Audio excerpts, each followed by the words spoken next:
Hello everyone! In this video, I'll guide you through the quickest ways to fix ChatGPT when it's unable to load the site. First, try a hard refresh by pressing Ctrl F5 on Windows or Command Shift F5 on Mac. This forces your browser to reload the page from scratch. If that doesn't work, check the official OpenAI status page at status.openai.com to make sure the servers aren't down for maintenance. If the servers are fine, the issue is likely your browser data. Head into your browser settings and clear cookies and cache.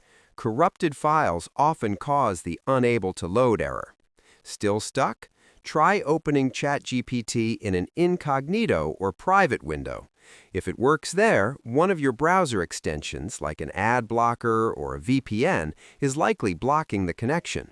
Try disabling them one by one to find the culprit. Finally, if you're on a mobile device, try switching from Wi-Fi to cellular data or vice versa to rule out a network restriction. Subscribe to the channel for more videos.